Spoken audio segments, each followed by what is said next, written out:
आज मैं आपको एक ऐसी कहानी सुनाने जा रही हूँ जो आपको भी अंदर से झकझोर कर रख देगी। कहानी का नाम है पूस की रात, जिसे मुंशी प्रेमचंद जी ने लिखा है। तो चलिए शुरू करते हैं। हल्कू ने आकर स्त्री से कहा, सहना आया है, लाओ जो रुपये रखे हैं उसे दे दूँ, किसी तरह गला तो छूटे। मुन्नी झाड़ू लगा रही थी, पीछे फिरकर बोली, 3 ही तो रुपये हैं, दे दोगे तो कंबल कहाँ से आवेगा। माघ पूस की रात हार में कैसे कटेगी, उससे कह दो फसल पर दे देंगे, अभी नहीं। हल्कू एक क्षण अनिश्चित दशा में खड़ा रहा। पूस सिर पर आ गया। कंबल के बिना हार में रात को वह किसी तरह नहीं जा सकता, मगर सहना मानेगा नहीं। घुड़कियाँ जमावेगा, गालियाँ देगा, बला से जाड़ों में मरेंगे, बला तो सिर से टल जाएगी। यह सोचता हुआ वह अपना भारी भरकम डील लिए हुए, जो उसके नाम को झूठ सिद्ध करता था, स्त्री के समीप आ गया और खुशामद करके बोला, ला दे दे, गला तो छूटे, कंबल के लिए कोई दूसरा उपाय सोचूंगा। मुन्नी उसके पास से दूर हट गई और आंखें तरेरती हुई बोली, कर चुके दूसरा उपाय, जरा सुनूं तो कौन सा उपाय करे वो। कोई खैरात दे देगा कंबल। न जाने कितनी बाकी है जो किसी तरह चूकने ही नहीं आती। मैं कहती हूँ तुम क्यों नहीं खेती छोड़ देते, मर मर काम करो, उपज हो तो बाकी दे दो। चलो छुट्टी हुई, बाकी चुकाने के लिए ही तो हमारा जन्म हुआ है। पेट के लिए मजूरी करो, ऐसी खेती से बाज आए। मैं रुपये न दूंगी न दूंगी। हल्कू उदास होकर बोला, तो क्या गाली खाऊं। मुन्नी ने तड़प कर कहा, गाली क्यों देगा, क्या उसका राज है। मगर यह कहने के साथ ही उसकी तनी हुई भौहें ढीली पड़ गई। हल्कू के उस वाक्य में जो कठोर सत्य था, वह मानो एक भीषण जंतु की भांति उसे घूर रहा था। उसने जाकर आले पर से रुपये निकाले और लाकर हल्कू के हाथ पर रख दिए।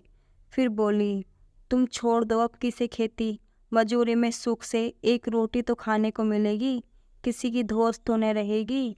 अच्छी खेती है, मजूरी करके लाओ, वह भी उसी में झोंक दो, उस पर धौंस। हल्कू ने रुपये लिए और इस तरह बाहर चला मानो अपना हृदय निकाल कर देने जा रहा हो। उसने मजूरी से एक एक पैसा काट कपट कर 3 रुपये कंबल के लिए जमा किए थे, वह आज निकले जा रहे थे। एक एक पग के साथ उसका मस्तक अपनी दीनता के भार से दबा जा रहा था।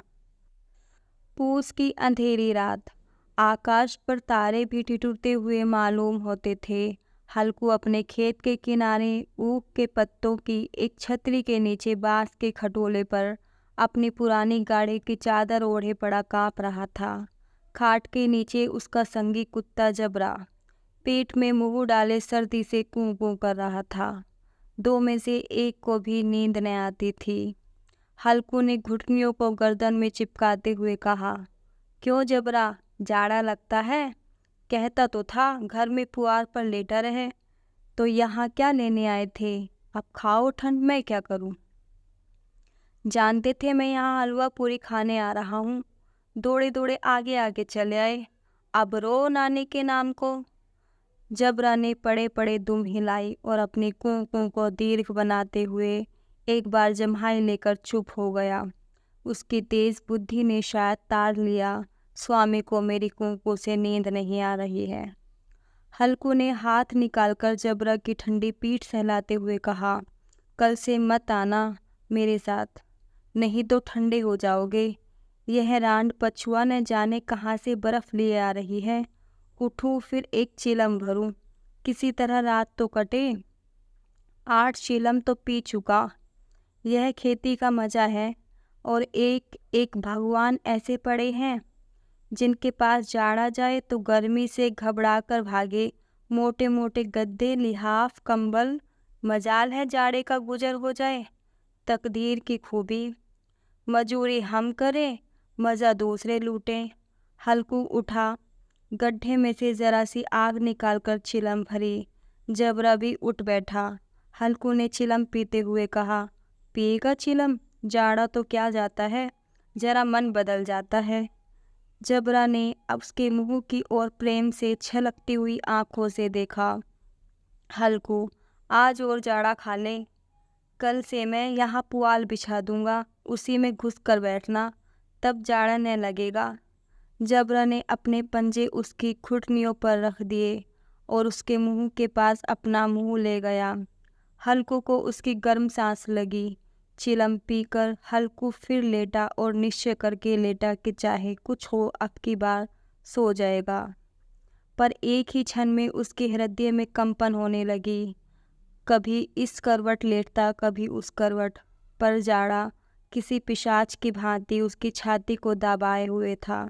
जब किसी तरह न रहा गया तो उसने जबरा को धीरे से उठाया और उसका सिर को थपथपाकर उसे अपनी गोद में सुला लिया।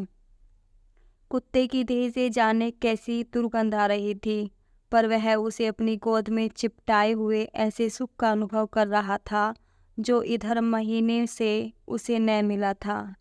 जबरा शायद यह समझ रहा था कि स्वर्ग यही है, और हल्कू की पवित्र आत्मा में तो उस कुत्ते के प्रति घृणा की गंध तक न आती थी। अपने किसी अभिन्न मित्र या भाई को भी वह इतनी ही तत्परता से गले लगाता। वह अपनी दीनता से आहत न था, जिसने आज उसे इस दशा को पहुंचा दिया। नहीं, इस अनोखी मैत्री ने जैसे उसकी आत्मा के सब द्वार खोल दिए थे और उनका एक एक अणु प्रकाश से चमक रहा था। सहसा जबरा ने किसी जानवर की आहट पाई। इस विशेष आत्मीयता ने उसने एक नई स्फूर्ति पैदा कर दी थी, जो हवा के ठंडे झोंकों को तुच्छ समझती थी। वह छपट कर उठा और छपरी से बाहर आकर भूंकने लगा। हल्कू ने उसे कई बार चुमकार कर बुलाया, पर वह उसके पास न आया। हार में चारों तरफ दौड़ दौड़ कर भूंकता रहा। एक क्षण के लिए आ भी जाता तो तुरंत ही फिर दौड़ता। कर्तव्य उसके हृदय में अरमान की भांति ही उछल रहा था। 1 घंटा और गुजर गया। रात ने शीत को हवा से धधकाना शुरू किया। हल्कू उठ बैठा और दोनों घुटनों को छाती से मिलाकर सिर को उसमें छिपा लिया। फिर भी ठंड कम न हुई। ऐसा जान पड़ता था सारा रक्त जम गया है, धमनियों में रक्त की जगह हिम बह रहा है। उसने झुककर आकाश की ओर देखा। अभी कितनी रात बाकी है। सप्तर्षि अभी आकाश में आधे भी नहीं चढ़े। ऊपर आ जाएंगे तब कहीं सवेरा होगा। अभी पहर से ऊपर रात है। हल्कू के खेत से कोई एक गोली के टप्पे पर आमों का एक बाग था। पतझड़ शुरू हो गई थी। बाग में पत्तियों का ढेर लगा हुआ था। हल्कू ने सोचा चलकर पत्तियां बटोरूं और उन्हें जलाकर खूब तापूं। रात को कोई मुझे पत्तियां बटोरते देख तो समझे कोई भूत है। कौन जाने कोई जानवर ही छिपा बैठा हो, मगर अब तो बैठे नहीं रहा जाता। उसने पास के अरहर के खेत में जाकर कई पौधे उखाड़े और उनका एक झाड़ू बनाकर हाथ में सुलगता हुआ उपला लिए बगीचे की तरफ चला। जबरा ने उसे आते देखा तो पास आया और दुम हिलाने लगा। हल्कू ने कहा, अब तो नहीं रहा जाता जबरू, चलो बगीचे में पत्तियां बटोरते तापे। ठाटे हो जाएंगे तो फिर आकर सोएंगे, अभी तो बहुत रात है। जबरा ने कूं कूं करके सहमति प्रकट की और आगे आगे बगीचे की ओर चला। बगीचे में खूब अंधेरा छाया हुआ था और अंधकार में निर्दय पवन पत्तियों को कुचलता हुआ चला जाता था। वृक्षों से ओस की बूंदें टप टप नीचे टपक रही थी। एकाएक एक झोंका मेहंदी के फूलों की खुशबू लिए हुए आया। हल्कू ने कहा, कैसी अच्छी महक आई जबरू, तुम्हारी नाक में भी तो सुगंध आ रही है। जबरा को कहीं जमीन पर एक हड्डी पड़ी मिल गई थी, उसे निचोड़ रहा था। हल्कू ने आग जमीन पर रख दी और पत्तियां बटोरने लगा। जरा देर में पत्तियों का ढेर लगा गया। हाथ ठिठुरते जाते थे, नंगे पांव गले जाते थे और वह पत्तियों का पहाड़ खड़ा कर रहा था। इसी अलाव में वह ठंड को जलाकर भस्म कर देगा। थोड़ी देर में अलाव जल उठा। उसकी लौ ऊपर वाले वृक्ष की पत्तियों को छू छू कर भागने लगी। उस अस्थिर प्रकाश में बगीचे के विशाल वृक्ष ऐसे मालूम होते थे मानो उस अथाह अंधकार को अपने सिरों पर संभाले हुए हों। अंधकार के उस अनंत सागर में यह प्रकाश एक नौका के समान हिलता मचलता हुआ जान पड़ता था। हल्कू अलाव के सामने बैठा आग ताप रहा था। एक क्षण में उसने तोहर उतारकर बगल में दबा ली, दोनों पांव फैला दिए, मानो ठंड को ललकार रहा हो। तेरे जी में जो आए सोकर, ठंड की असीम शक्ति पर विजय पाकर वह विजय गर्व को हृदय में छिपा न सकता था। उसने जबरा से कहा, क्यों जब्बर, अब ठंड नहीं लग रही है? जब्बर ने को करके मानो कहा, अब क्या ठंड लगती ही रहेगी? पहले से यह उपाय न सूझा, नहीं इतनी ठंड क्यों खाते?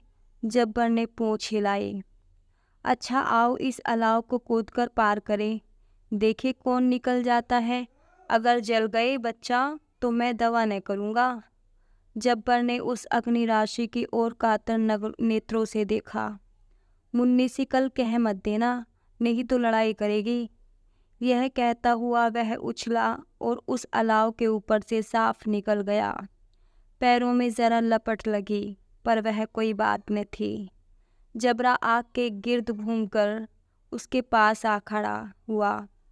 हल्कू ने कहा, चलो चलो इसकी सही नहीं, ऊपर से कूद कर आओ। वह फिर कूदा और अलाव के इस पार आ गया। पत्तियां जल चुकी थी। बगीचे में फिर अंधेरा छा गया था। राख के नीचे कुछ कुछ आग बाकी थी, जो हवा का झोंका आ जाने पर जरा जाग उठती थी, पर एक क्षण में फिर आंखें बंद कर लेती थी। हल्कू ने फिर चादर ओढ़ ली और गर्म राख के पास बैठा हुआ एक गीत गुनगुनाने लगा। उसके बदन में गर्मी आ गई थी, पर ज्यों-ज्यों शीत बढ़ती जाती थी उसे आलस्य दबाए लेता था। जबरा जोर से भूंककर खेत की ओर भागा। हल्कू को ऐसा मालूम हुआ कि जानवरों का एक झुंड खेत में आया है। शायद नील गायों का झुंड था। उनके कूदने दौड़ने की आवाज़ें साफ कान में आ रही थी। फिर ऐसा मालूम हुआ कि खेत में चर रही है। उनके चबाने की आवाज़ चर चर सुनाई देने लगी। उसने दिल में कहा, नहीं जबरा के होते कोई जानवर खेत में नहीं आ सकता। नोच ही डाले, मुझे भ्रम हो रहा है। कहाँ, अब तो कुछ नहीं सुनाई देता। मुझे भी कैसा धोखा हुआ। उसने ज़ोर से आवाज़ लगाई, जबरा जबरा। जबरा भूखता रहा, उसके पास न आया। फिर खेत के चरे जाने की आहट मिली। अब वह अपने को धोखा न दे सका। उसे अपनी जगह से हिलना जहर लग रहा था। कैसा दंदाया हुआ था इस जाड़े पाले में खेत में जाना, जानवरों के पीछे दौड़ना असहाय जान पड़ा। वह अपनी जगह से न हिला। उसने ज़ोर से आवाज़ लगाई, लीहो लीहो लीहो। जबरा फिर भूख उठा। जानवर खेत चल रहे थे। फसल तैयार है। कैसी अच्छी खेती थी, पर ये दुष्ट जानवर उसका सर्वनाश किए डालते हैं। हल्कू पक्का इरादा करके उठा और 2-3 कदम चला, पर एक हवा को ऐसा ठंडा चुभने वाला बिच्छू के डंक का सा झोंका लगा कि वह फिर बुझते हुए अलाव के पास आ बैठा और राख को कुरेद कर अपनी ठंडी देह को गरमाने लगा। जबरा अपना गला फाड़ डालता था। नील गाय खेत का सफाया किए डालती थी और हल्कू गर्म राख के पास शांत बैठा हुआ था। आक्रमणीयता से रस्सियों की भांति उसे चारों तरफ से जकड़ रखा था। उसी राख के पास गर्म जमीन पर वह चादर ओढ़कर सो गया। सवेरे जब उसकी नींद खुली तब चारों तरफ धूप फैल गई थी और मुन्नी कह रही थी, क्या आज सोते ही रहोगे? तुम यहाँ आकर रम गए और उधर सारा खेत चौपट हो गया। हल्कू ने उठकर कहा, क्या तू खेत से होकर आ रही है? मुन्नी बोली, हाँ, सारे खेत का सत्यानाश हो गया। भला ऐसा भी कोई सोता है? तुम्हारे यहाँ मड़ैया डालने से क्या हुआ? हल्कू ने बहाना किया, मैं मरते मरते बचा, तुझे अपने खेत की पड़ी है। पेट में ऐसा दर्द हुआ कि मैं ही जानता हूँ। दोनों फिर खेत के डाट पर आए। देखा सारा खेत रोंदा पड़ा हुआ है और जबरा मड़ैया के नीचे चित लेटा है, मानो प्राण ही न हो। दोनों खेत की दशा देख रहे थे। मुन्नी के मुख पर उदासी छाई थी, पर हल्कू प्रसन्न था।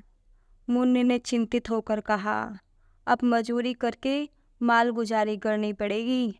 हल्कू ने प्रसन्न मुख से कहा, रात को ठंड में यहाँ सोना तो न पड़ेगा।